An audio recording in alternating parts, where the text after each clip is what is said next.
Welcome, everybody. Hello, my name is Chef Emily Berner, coming to you from the New York-Presbyterian Hudson Valley Hospital's Teaching Kitchen. Delighted that you're all joining me here today for our simple anti-inflammatory meals class. And I think this is a really popular subject, and I have a few suspicions as to why, because inflammation seems to be more and more the root cause of so many different chronic conditions. So as we begin and get started, just a few reminders to kindly keep yourself muted throughout the presentation so that we can enjoy the sounds of the cooking and the simmering and all of those good things. Since you can't enjoy the smells or the tastes, right? Just enjoy having all of the other senses engaged. And then the other reason is just to avoid any background noise. So really appreciate that. Of course, we want your questions. It's definitely a hot topic, so I will do my very best to try to answer them all. And if you have questions, please put them in our chat box. And Alita, who is our moderator today, is going to be reading me your questions throughout the presentation. So welcome, everybody, and thank you for being here. So everybody should have gotten this packet. If you didn't, don't worry. It contains recipes and information. You're also going to get it after class along with a feedback survey, just in case you missed it. And we're going to jump right in. So inflammation, just thinking about what it is. We hear it all the time. No one really stops to define it and think about what it actually is. It's the body's naturally occurring immune response to an illness or injury. So it helps to prevent infection, helps to combat bacteria and viruses.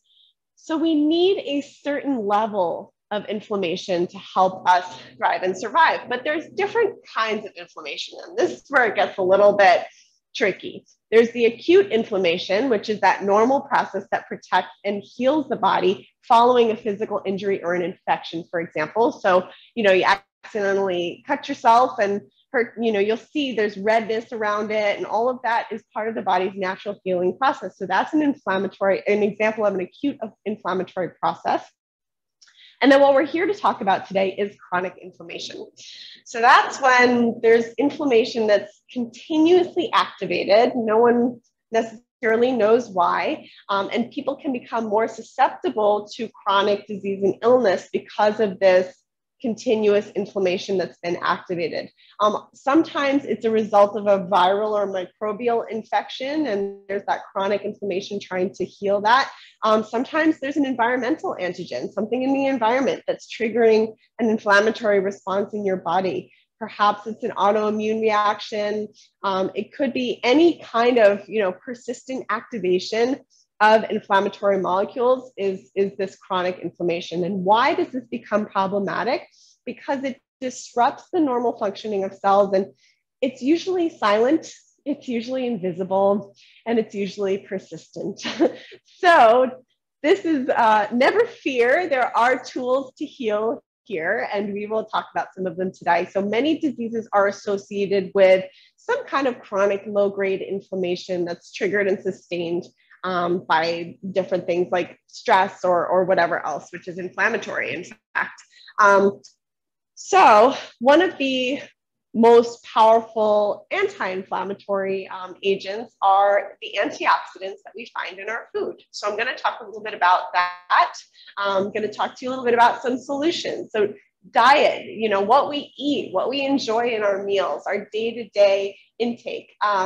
This is increasingly an interesting space in relationship to inflammation, because we're finding more and more that these whole foods, plant-based diets may actually help to manage and possibly prevent chronic inflammation. So, the Mediterranean diet, for example, is one that's been really highly studied, especially in relationship to heart health.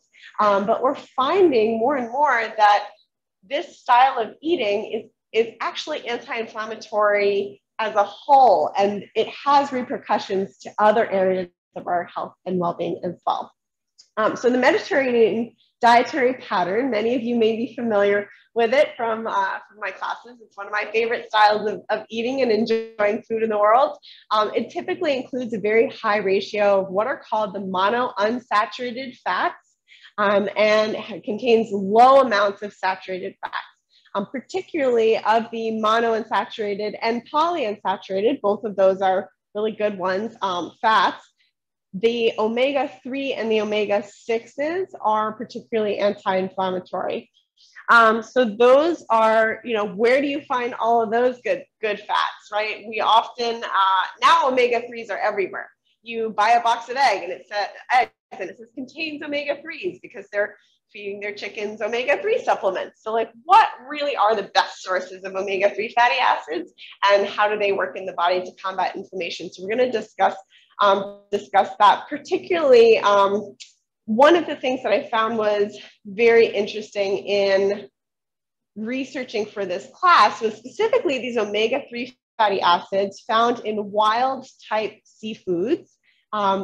They help to fight inflammation better than any other kind of omega-3 fatty acids. So the seafood, wild type seafoods include things like, you guys are gonna love this, wild sardines. Definitely not my fish of choice, but I'm trying to get it to become my fish of choice. First of all, because a box of this is like $2.50, so it's extremely inexpensive. It can sit on your pantry shelf for a long time, and it's preserved, it's wild, it's a small fish. A lot of people worry with fish about mercury and microplastics and things like that building up. Those build up primarily in larger fish. So I'm a big fan of the little guys, and this is what we're going to be using today. We're going to be making some sardines, and I'm going to show you how to make them actually taste delicious. And then you're going to think, oh, why haven't I been eating these all along? At least that's my hope for all of us today. So the omega-3 fatty acids, a study out of Western Norway actually also showed that low magnesium levels are linked to increased levels of inflammatory markers. So magnesium, turns out, another great way to lower inflammation in the body. Magnesium-rich foods include things like avocado and dark chocolate and pumpkin seeds. So a lot of good things to enjoy there.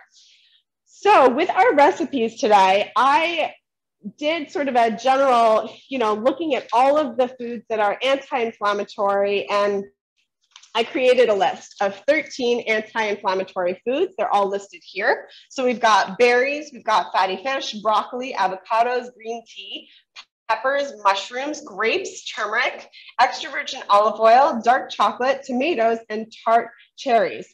And next to each food, I listed what exactly is the anti-inflammatory component in that food. So berries, for example, anthocyanins. These are all types of different antioxidants and healthy fats, right? So there's a list next to each food about what is making that food anti-inflammatory. So you get to the root and understanding how this works. So, and then the inflammatory foods, I listed those as well. Those are going to be your junk foods, your refined carbohydrates, your heavily fried fatty foods, your sugary beverages, processed meats, and of course, trans fat. So these are the things to eliminate. And then I have these 13 anti-inflammatory foods listed here, but does this mean that these are the only foods in the world you should be eating? No, right? Absolutely not. These are just the ones that are most nutrient dense in terms of their anti-inflammatory potential. So that was a lot of information. I'll take a question or two before we jump right into our recipes. And my water is boiling here, so I'm just going to pop my steel cut oats in along with the tea bags. And I'll tell you a little bit about that. Yeah. Are you able? You can hear me? Okay, good, because I have a new system and I was hoping that I didn't have any problems. You sound great. Excellent. So Pamela had a question about sardines. Did you prefer them in oil or in water? So Pamela, thank you. That's a great question. I actually prefer them in oil.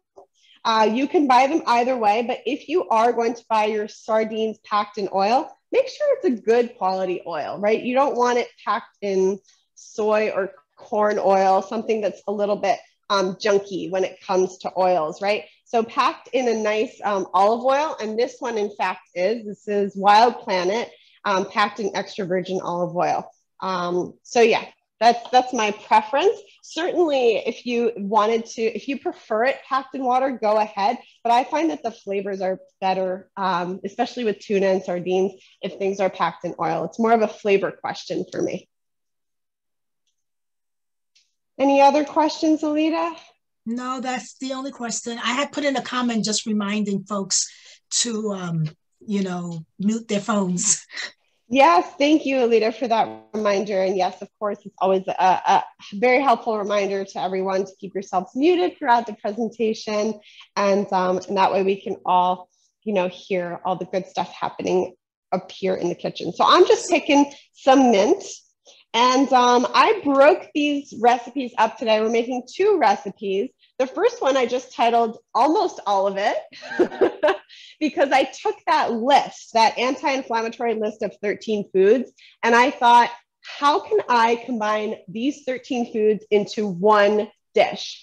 And I got pretty close. I got almost all of them. So we've got the olive oil, the fish, the turmeric, the tomatoes, we've got the bell pepper, we've got some herbs, and you can add avocado to this as an option as well. So you got a lot of them there.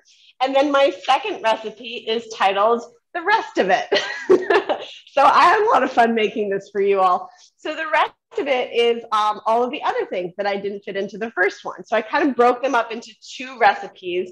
And in this one, we have our green tea. So you could also use matcha powder. I don't know how many of you are familiar with this. Matcha powder is basically young green tea leaves that are powdered. So they're very, very powerful in terms of their antioxidant potential. And then what else did we put in here? We put lots of berries. We've got blueberries. You could use strawberries, raspberries, cherries, blackberries, any of the berry family, right? We're gonna use some blueberries today. Nuts and seeds on top. So you can add some pumpkin seeds, some walnuts, hemp seeds, and then you can add a little bit of raw cocoa or cacao. I never really pronounced that, I think, correctly, but you can add a little bit of raw chocolate to get your anthocyanins and antioxidants in there too. And then a small amount of sweetener to enjoy there also. So, so the first one is more of like a lunch dinner dish. And then the second one is a breakfast or snack option. So we are making steel cut oats. So I brought some water to boil and I added the tea bags, 2 tea bags into the water. And then I was supposed to take them out before I put the oatmeal in, but I didn't. So we're just gonna let them sit in there. But the idea is a lot of us just make our oatmeal in just plain water. Well, why not infuse that water with a flavor? If you like, green tea obviously is what we chose today for the antioxidants and the anti-inflammatory qualities. But if you really enjoy chai spice, you could boil a chai tea and then cook your oats in that, just to kind of switch things up, and you're gonna sneak in, more antioxidants and value as well with your herbs. So that was just a fun idea I wanted to share with all of you. All right, so we're gonna get started. I'm gonna heat up this pan. I'm using cast iron, but you can certainly use your pan of choice. I'm gonna pop this little mint to the side here while I get our sardines ready. So here are the sardines. You can see they are still sitting in their oil. And my first step is going to be to dry them really well. So I've got some paper towel off to the side here. And we're going to dry them and get them ready to go into our pan. And then in this bowl, I have our mix of, you can see here, our arrowroot. That's the white one. I've got some ground cornmeal, some paprika, some cumin, some turmeric, a little salt and pepper, and the arrowroot. So this is going to be our little formula for the sardines to be coated in, because let's face it, sardines have a really strong taste. No one's denying that. They have a really strong taste. So how can we combat that? Well, we can add different spices and flavors to try to, kind of mellow out that strong taste, and maybe add something else that's going to give us some beneficial qualities like turmeric, right? So I've got this powder kind of ready to go. And my oatmeal is simmering nicely back here. I'm actually going to move it to an even smaller flame because, as oatmeal likes to do, it's doing that thing where it bubbles over and that flame's too big. So let's move it to a smaller flame and just let that simmer. When you're working with sardines, I do recommend the use of gloves, mostly because, like I mentioned, they have a strong taste and smell. So it's good to protect your hands, and otherwise you're going to be smelling fishy for the rest of your day. Any questions as I dry these off and kind of roll them in our powder here? Yes, there are two questions, Emily. Chef Emily, yes. Is a serving of berries about a cupped handful or the amount that fits in a yogurt cup? So that's a good question. A serving of berries. So that's a better question for like a registered dietitian. I usually suggest a serving to be about 1 cup, but it really depends. It depends on the person, you know, even if maybe if you're diabetic or something like that, you really have to watch your sugars, you know, that serving size might not be the right number for you. So, you know, it depends. Really, it depends. I've certainly had days where I've eaten, you know, way more than a cup, and I've had days where I've eaten a lot less. So what else are you eating that day? You know, that's something else to think about too. If you're not eating any other fruit, maybe that's your only fruit for the day. Maybe you could have a little bit more. Mm-hmm. Sorry, that's a vague answer, but it depends. I know, right? And Gail had a question. What's a good brand of steel oats? Oh, Gail, so today I'm using Bob's Red Mill Steel Cut Oats, and that's it. That's what I'm using. I also like the Irish oats as well. I think those are really good. I'm not really particular to brands when it comes to steel cut oats. I just think as long as they're steel cut, that's good enough for me. Yeah. So Donata commented that Trader Joe's has good steel cut oats. And I could attest to that because that's where I buy it as well. Thank you, Donata. Great. And then there's questions about the packet, but you will resend the packet you mentioned after the class? Absolutely. Everybody will get this after the class. So one thing I just want to make clear is these sardines technically are already cooked. You know, they've already been cooked and they're sitting in their tin. And we're just kind of heating them up and adding all these nice spices and flavors so they get a little crispy and they taste yummier. So my oil is heating up, and I can go ahead and start adding the sardines to that. So I'm just kind of rolling them around in this mixture, tap off any excess, and then in they go for a little lights here. Now, a couple of the sardines, right, because they are already cooked, they're quite fragile. So when you're taking them out of the can, just be gentle with them, right? You don't want to just scrape them all out with a fork because they might fall apart on you a little bit. And that's okay too. If they crumble, that's okay. It's not the end of the world. You'll just have crumbled sardines, just a different salad topping, right? But it's nice to have like these pieces like this. I'm really working on finding other ways to incorporate sardines into my meal because, like I said, it's really super healthy for you. Not only for inflammation in our bodies, but inflammation in our brains as well. So sardines are exceptional as a health food, but they have a strong taste. So one of the other things I've been playing around with and noticed is that they do very, very well when they're paired with any kind of tomato sauce. And I think that there's something about the acidity of the tomato sauce that just works well with this fish. It kind of neutralizes that strong fishiness.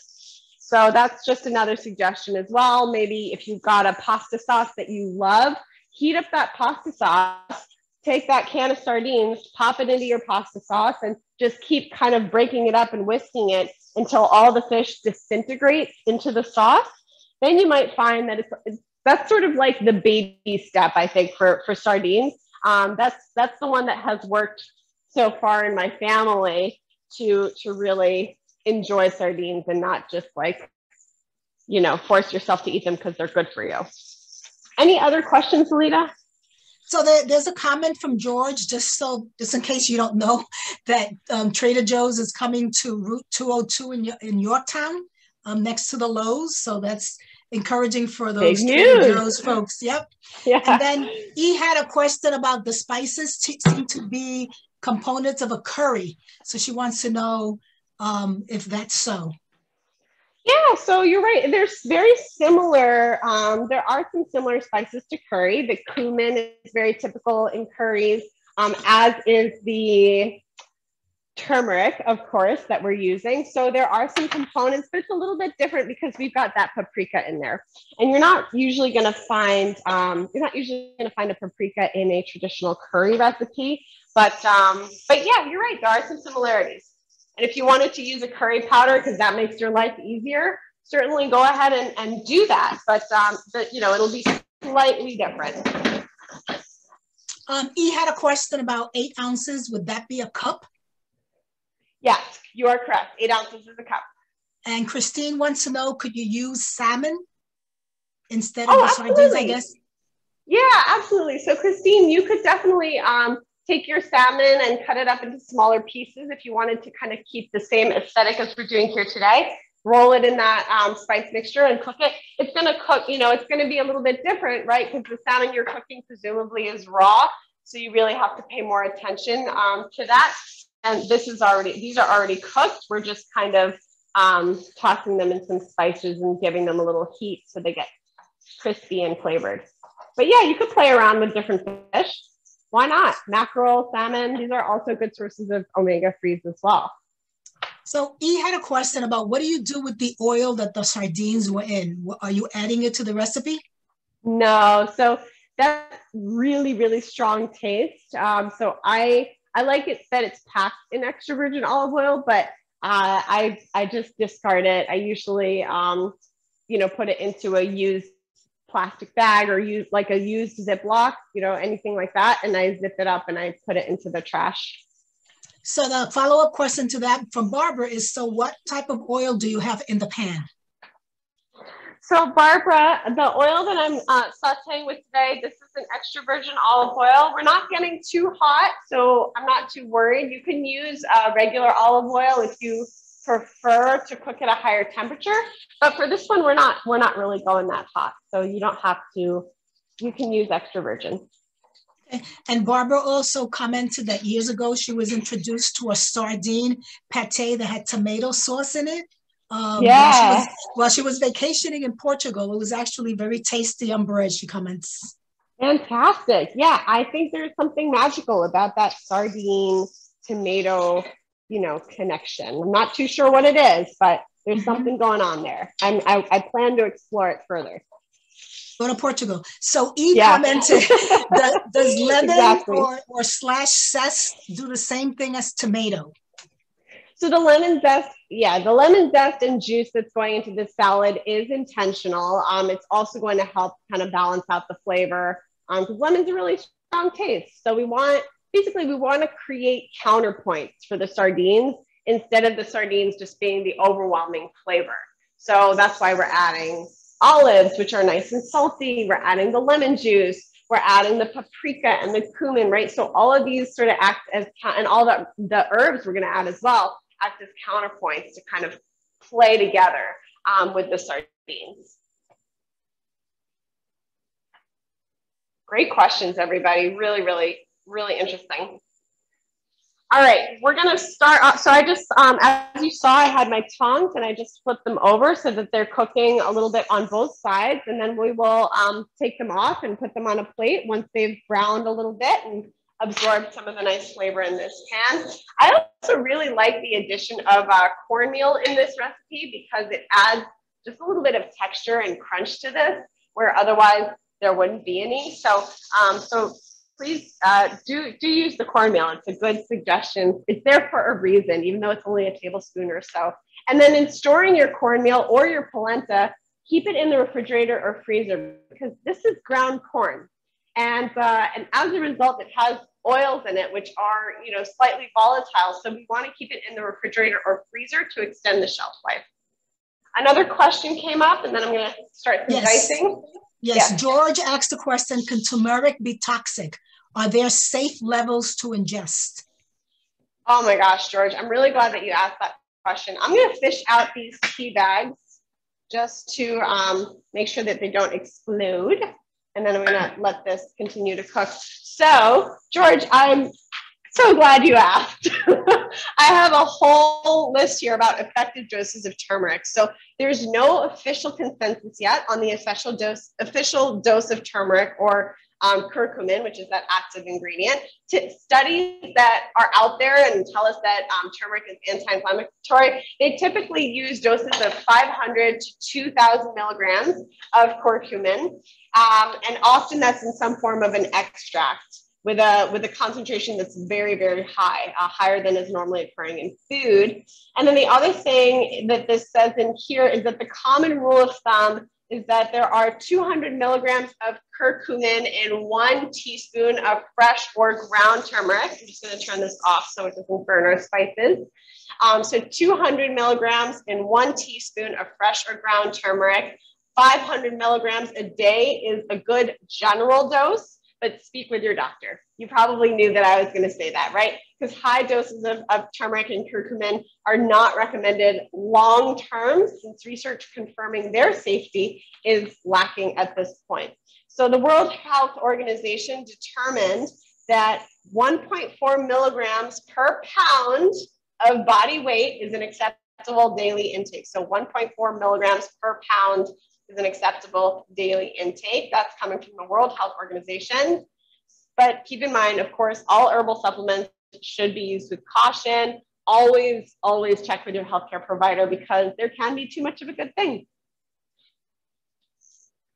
All right. I was ready for you today, George. Emily, there is a question from E. Can Panko be used in place of cornmeal?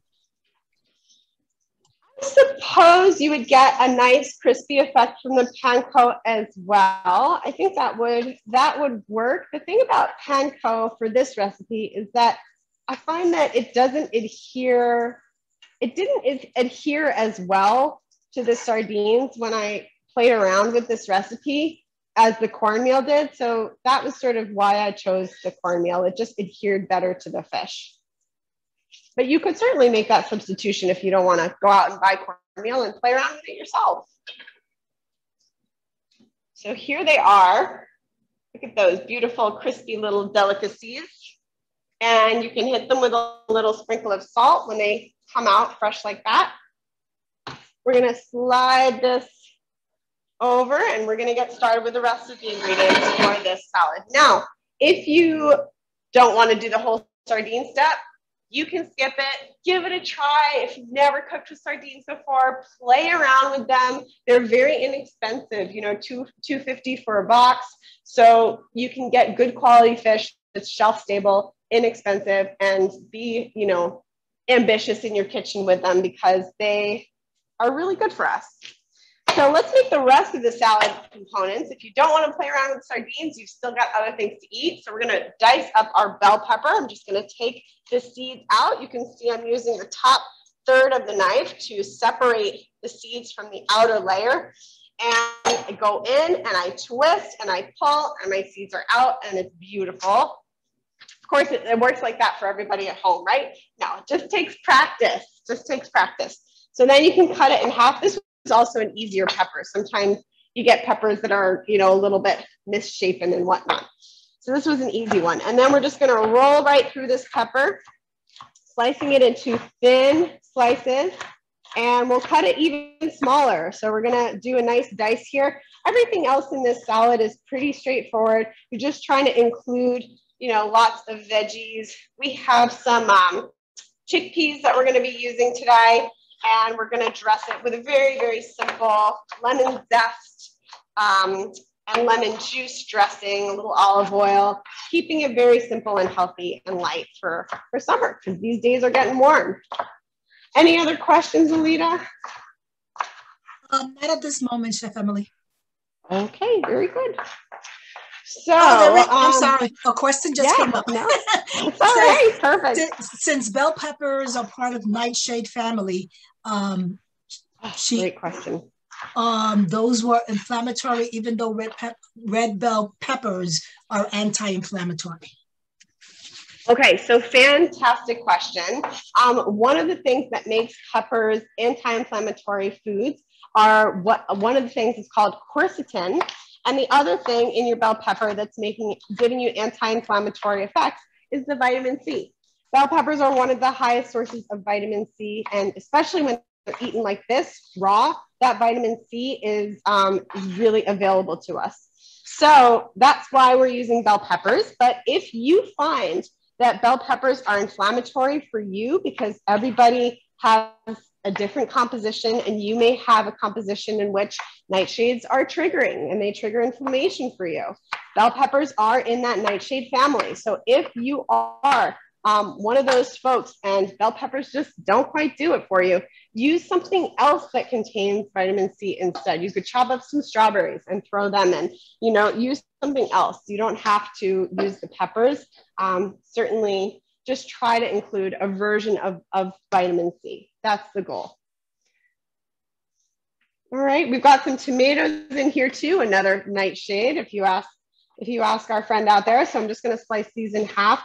And just briefly on the nightshade controversy, I think it's exactly that. It's very controversial because some people, are not triggered by nightshades, and other people have a really strong reaction to them. And especially if you have arthritis or, any form of arthritis, it can be triggering for you. So that just might be something to consider and think about, especially as we get into the summer when we're going to be surrounded, right, by tomatoes and peppers and eggplants and all of those nightshade foods. So talk to your body and talk to yourself and see, how does this have a small amount of something and see how it makes you feel, because it's going to be different for everyone. All right, we've got our peppers, we've got our tomatoes, we've got our lemon zest going in. So I'm just going right around the lemon. Always wash and dry your lemons very well before zesting them, especially if they're not organic, which a lot of the lemons are, it's very hard to find an organic lemon, but it is possible. I think they do sell them in some places. So if you're particular to that, you can certainly splurge and make that decision for yourself. But I just wash and dry them well. And when I'm washing produce that I know, like this lemon, I like to use a little bit of white vinegar and just soak the lemon in a little bowl, about 4 cups of water and a 1/4 cup of white vinegar is usually my formula, more or less. And it's better than a produce spray. It works just fine, and then you can clean your counters with the solution afterwards.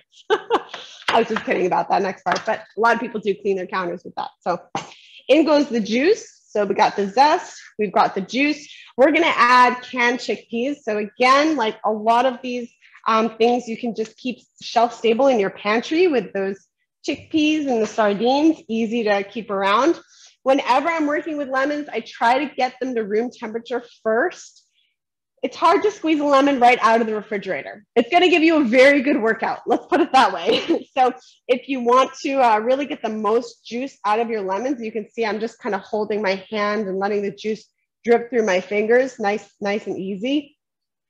If you want to get the most juice out of your lemon, room temperature is best because it really allows all those juicy membranes inside the lemon to relax and open up. When they're cold, they tighten up. They don't want to let go of their juices. All right, we've got our beautiful lemon in here. And you know what? Lemon's a great source of vitamin C too. We've got the whole citrus family, so you can, count on your vitamin C from your lemon as well. Let's add our olive oil. And of course, we're using extra virgin olive oil, one of the wonderful anti-inflammatory foods, specifically due to oleocanthal. I do not think I said that correctly, but oleocanthal is a component in olive oil that has wonderful anti-inflammatory effects. So we're going to be using that great extra virgin olive oil, one of the key tenets of the Mediterranean diet, a little bit of salt. Right, we've got all that good stuff in there. We've got some chickpeas here, as I mentioned, straight from the can, rinsed very well. And a good trick actually for chickpeas, if you're feeling like trying this out, is you could heat them up in the microwave just for 30 seconds to a minute or so. And when you do that, the chickpeas kind of open up, right? Similar to the lemon, right? When it's exposed to heat, chickpeas kind of open up and they allow those dressing flavors to soak in a little bit better Then right now the dressing's just kind of sitting on top of the chickpeas, and that's good too. But if you really wanted to get the most out of your salad here, you could microwave those chickpeas for 30 seconds to a minute or so, and then you're gonna find it's just gonna absorb the flavor even better. Any questions while I chop up these Kalamata olives? Now these are already pitted, but I always like to just give a little feel and make sure. But any other questions? Yes, there's a question that just came in from Denise. She thinks she might have missed this, but did you talk about handling the sardine bones? Hey, Denise. So I did not talk about handling sardine bones. So these are, again, these are wild sardines in extra virgin olive oil, and they're supposed to be somewhat filleted, but as you know, there can always be a little bone or two hanging around in there. I like anchovies, if the bones are small enough and soft enough, you know, I don't really mind having them. But certainly like any fish bone, you don't want to choke. You don't want, you know, you want to be careful with that. So if you're working, you know, with someone who, or even for yourself, you want to be extra careful. After the sardines are cooked, you can just kind of massage and break the flesh apart with your fingers and feel for any extra bones, just in case, if you want to kind of, like I did with the pitted olives, if you want to take that extra step, feel free to do that. It's going to be a different presentation, right? You're not going to have the little fillet on top, but you're still going to have all the great flavors as well. Good question, Denise. Thank you. All right, let's slice up our chives. And I think I saw another question come through. Or was it a comment, Rita? Something about our other sardines, I guess, or the bones, additional source of calcium. Yeah, so one of the beautiful things about sardines and anchovies and these little tiny fish, they're a great source, their bones are a great source of calcium. And guess what? They're also a good source of, the sardine itself is a good source of vitamin D. It's one of the only animal, you know, one of the only food sources of vitamin D is actually fatty fish. So you're getting the full package, right? Because you absolutely need vitamin D to absorb all of that calcium. So it's a really great little, you know, nature's package of exactly that, of the calcium and the vitamin D together, which is very rare and difficult to find in nature. All right, in go the chives. So we're just bumping up our flavor with tons and tons of herbs. It's also going to add a really nice color. We're adding our giant handful of mint, and you should feel free to add, you know, the herbs that are coming out of your garden. If you've got some nice basil, some parsley are both fantastic options for this. If you want to throw in the woodier herbs like rosemary and thyme and oregano, I wouldn't add those into the salad, but you could, you know, strip the herbs, chop them up, and maybe add them as part of the fish portion. You could, you know, sprinkle them on top of the fish just as they're cooking in the pan, because those tougher, woodier herbs, they need a little more help to really, you know, be enjoyed. They need to be cooked more than these fresh herbs. You can just pick these and add them. And I really encourage all of you this summer, as you're making your salads, throw in handfuls of herbs, right? Your lettuce doesn't need to just be all on its own in your salad. Add your mint, your basil, your parsley, your chives. Not only is it going to add a great flavor, and you're going to use up all of those summer herbs that, you know, you go to the farmer's market or even the supermarket, you get a bunch of basil if you only need a little bit, and you have a huge, you know, mountain of it. Just keep adding it to your salads, because it's really such a great way to use them up, and a great way to add antioxidants and anti-inflammatory components to your meal, and you're gonna love it. So here go the herbs, very flavorful. I'm gonna chop up some garlic, because we want the garlic in there too. This is not an anti-inflammatory food per se, but this is a flavorful food. So I like to add a little bit into this mixture as well. And then we have some crumbled feta cheese on top, and that's it. Another question came through, Alita, just checking in with you. Vitamins and minerals, what are the vitamins and minerals in basil? What are the vitamins and minerals in basil specifically? Oh my goodness. I don't think I know that one off the top of my head. I would have to look that up. Not too sure about the basil, but I know it tastes good. It has the vitamin delicious and the mineral yummy. Does that count as a response? I'm not too sure, but I'm sure you could find out more from our dear friends, the internet, if you put in a little search for, you know, nutrients of basil. You could probably find out more. Now I'm curious. I know what I'm going to be researching after class today now. Yeah. Yeah, I certainly know it's good for us. So in goes the garlic. We've got that feta cheese. I kind of like to sprinkle the feta cheese on top right before serving. So I'm just going to toss all these flavors together. And as you can imagine, this is a salad that's good when it sits. So what do I mean by that? It's going to be great right now, but if you let it sit for a day or so, it just has more time to absorb all the flavors and for everybody to get to know each other in this little meet and greet bowl. So it's even better the next day. All right, so we're almost out of time, and I don't want to forget about our oatmeal over here. So with the oatmeal, I'm just going to do a little bit of plating for you all. With the oatmeal, you just want to cook it usually according to the package directions. So it's, you know, there's slow cooker directions on the back, and then there's the other shorter directions on the front. So it depends on where it is in your kitchen. I'm sorry, on your package. Every package is different. But once you're done, your oatmeal is cooked, and this looks nice. It's soft. It's absorbed most of the water here. It's of course boiled over a little bit because oatmeal always does that, right? So you can add your oatmeal to the bowl. And remember, this was cooked in an antioxidant, in an anti-inflammatory food. This was cooked in green tea. So it's got those wonderful flavor compounds as well as the antioxidant qualities. Then you can add your nuts and seeds. So I have some beautiful hemp seeds here. You could add walnuts too. Walnuts, I think, are they on this list? I think they're here somewhere. But in particular, nuts and seeds have, again, those great anti-inflammatory compounds. Let's add some fruit, our berries. So you can use frozen or fresh or thawed, whichever you prefer.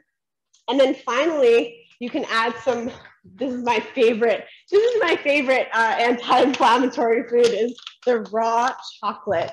You could sprinkle on, you know, a little of that on your breakfast, right? Who would have thought that chocolate and oatmeal, but it's really quite yummy. So play around, you know, with your regular breakfast. Try to sprinkle in some of these beautiful anti-inflammatory foods and get them in at the start of your day for just for a little extra boost of nutrition. I'm just going to slide our sardines off the plate so I can plate this up for all of you. So I like to serve this with this, you know, nicely mounded in the center.